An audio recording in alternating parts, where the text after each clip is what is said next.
Good afternoon, ladies and gentlemen. The ICC ghosts are back into the country. And William Samoei Ruto is likely to go to jail if he's not careful. But who is behind the ICC cases? We all know that William Samoei Ruto and President Uhuru Muigai Kenyatta were able to come together and rally their supporters because of the ICC cases. Who is behind the ICC cases? For those who follow politics, some 2 months or 3 months ago, Oscar Sudi, who is William Ruto's mouthpiece, and Kimani Ngunjiri made some weird allegations that President Uhuru Muigai Kenyatta and the deep state were using the ICC through Paul Gicheru, lawyer Paul Gicheru, were actually using Paul Gicheru to fix the DP at ICC. That was 2 months ago. We all know that President Uhuru Kenyatta's case at ICC was terminated, which means it's over. We also know that William Ruto's case at ICC is not over. It was only vacated. It was vacated because of two main reasons. The first reason was that ICC claimed that there was a lot of political interference in the case. And the second reason they gave was that witnesses were interfered with. So sometimes last year, or was it early this year, lawyer Paul Gicheru presented himself before the ICC. And the case has been ongoing. And I was reading an article, let me just open my laptop, in the Daily Nation about the same story. Very, very interesting. But the question I'm asking myself is, who is behind the ICC cases as at now? Because in politics, nothing really happens out of mere coincidence. Everything in politics is normally well designed to achieve a specific political objective. Who is behind the revival of these cases? Is it the Deputy President? Is it the deep state? Or could it be that ICC just wants to continue with this case?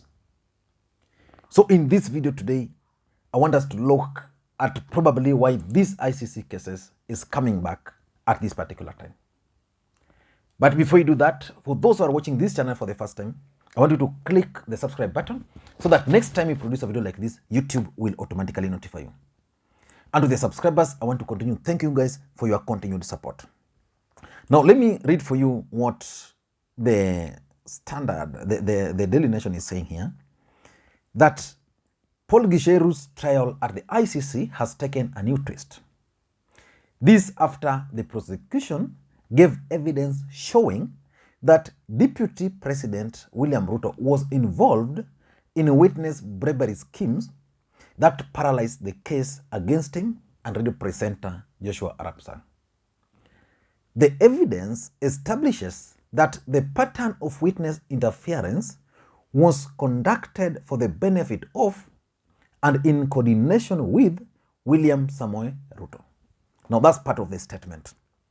So actually this is the first time the DP is directly mentioned as having been involved in a witness interference scheme that saw him get off the hook. So remember, this unlike DP Ruto's co-accused Gicheru, Walter Barasa and Philip Bett, who have been mentioned on several occasions. And they went further and established a link between Paul Gicheru and the DP. That these two gentlemen were classmates at Kapsabet. For me, I will not go into the details about ICC cases. I've done several videos on these ICC cases. But I want to focus on the political implication. Who could be behind the ICC cases? Someone made a comment that ICC is one of the best political tools anybody would dream of, because it was able to rally the Kalenjins and the Kikuyus together. And someone also told me that the easiest way to stop Ruto is to revive these ICC cases. Then you ensure that he will be made not to run. Remember, Uhuru Kenyatta and the DP contested despite the fact that they were facing ICC cases.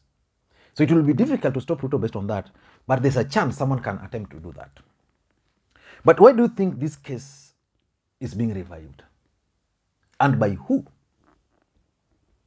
Let's get into the matter. Number one, in my view, there's a possibility of Dr. William Samoei Ruto sponsoring these headlines for 2022 campaigns. He wants to create an atmosphere similar to what we had in 2013. In 2013, these two gentlemen were taken to the Hague, and they effectively used that opportunity to rally their supporters. Every time they came into the country, they used that to organize prayers across the entire country. Yeah, and their supporters would receive them. So, and with the help of Cambridge Analytica, they managed to intoxicate the minds of their supporters that the cases were actually engineered by Raila Odinga. While, of course, after the fallout between the DP and Ruto, we know that the allies of the DP have been accusing certain allies of President Uhuru Kenyatta. But they were able to use the ICC cases so well to win or to gain sympathy. Is there a chance that the Deputy President is finding it hard to campaign and therefore is using the ICC cases to rally his community around him? And let me ask you a question. Why was the Deputy President in Rift Valley?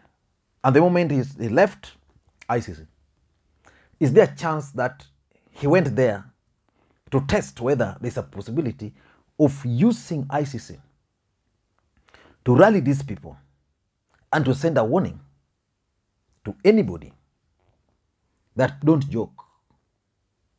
That's my thought. Number two, it could also be the deep state strategy to scare away the Kikuyus from voting for the Deputy President, Dr. William Samoei Ruto. You know, ICC brought these guys together. These were sworn enemies. So Uhuru had a case, Ruto had a case. So they agreed, okay, let's come together, forget the past, unite, move together.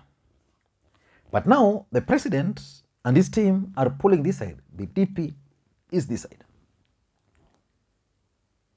Is there a chance? Let me read for you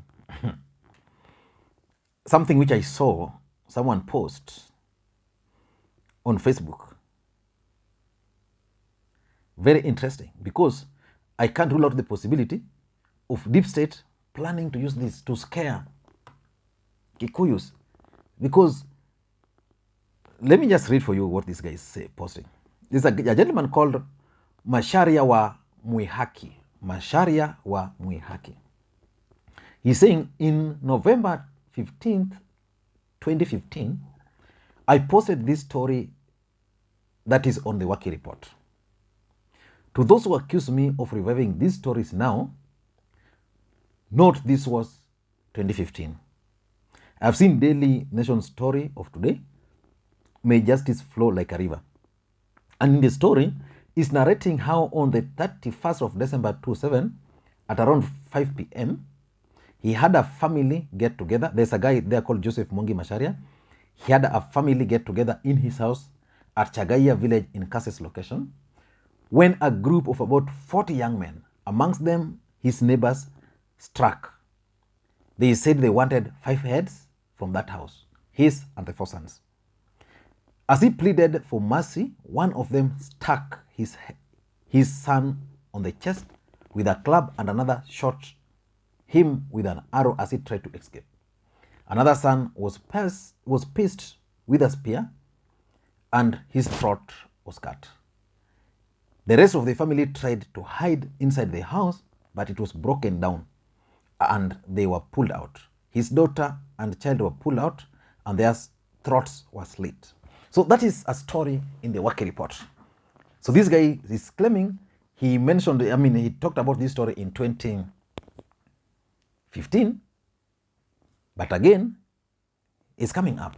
So anybody who wants to scare the Kikuyus would use ICC in a very strategic way, that if you hand these guys the presidency, then they might misuse it.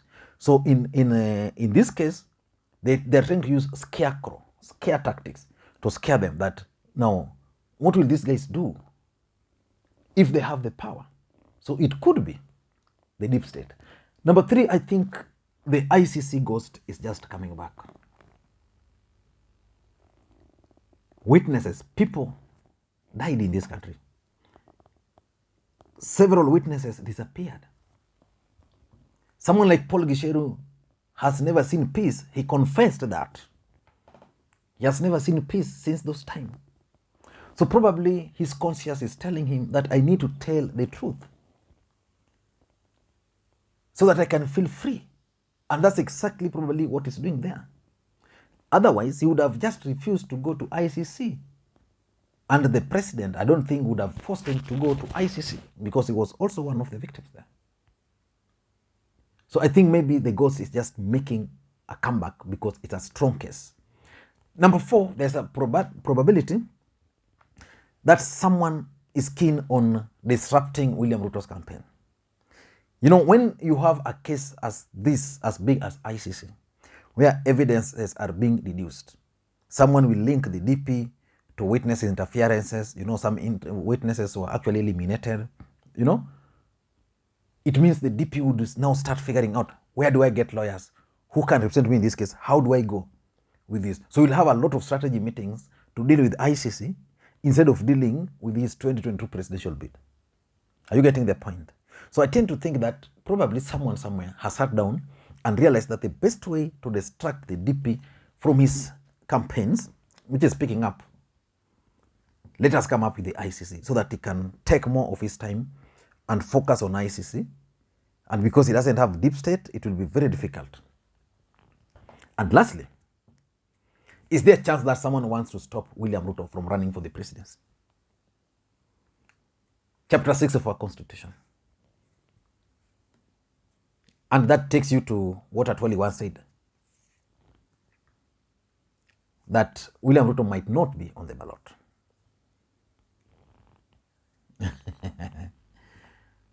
What's your take?